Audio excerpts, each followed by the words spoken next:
একদিন হজরত মুহাম্মদ সাল্লাল্লাহু আলাইহি ওয়াসাল্লাম হজরত আলীকে বলেছিল, ঘুমাতে যাওয়ার আগে 5টি কাজ প্রতিরাতে করবে। 1. 4000 দিনার সদকা করবে।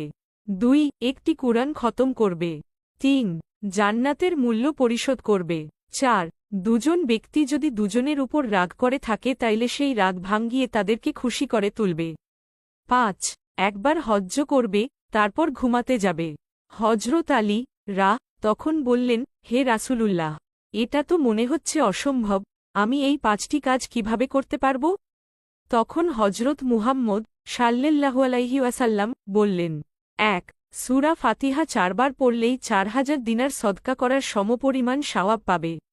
2. সূরা ইখলাস 3 বার পড়লে একটি কুরআন খতমের সওয়াব পাবে। 3 বার যেকোনো একটি দরুদ শরীফ পড়বে, তাহলে জান্নাতের মূল্য পরিশোধ করার সমপরিমাণ সওয়াব পাওয়া যাবে। যেমন সবচেয়ে ছোট দরুদ শরীফ হচ্ছে সাল্লাল্লাহু আলাইহি ওয়াসাল্লাম। 4. যেকোনো ইস্তাগফার বা আস্তাগফিরুল্লাহ 10 বার পাঠ করলে দুজন অখুশি মানুষকে খুশি করার সমপরিমাণ সওয়াব পাবে। 5. সর্বশেষ কালেমা শাহাদত 4 বার পাঠ করলে একটি হজ্জ সমপরিমাণ সওয়াব পাওয়া যাবে। সুবহানাল্লাহ।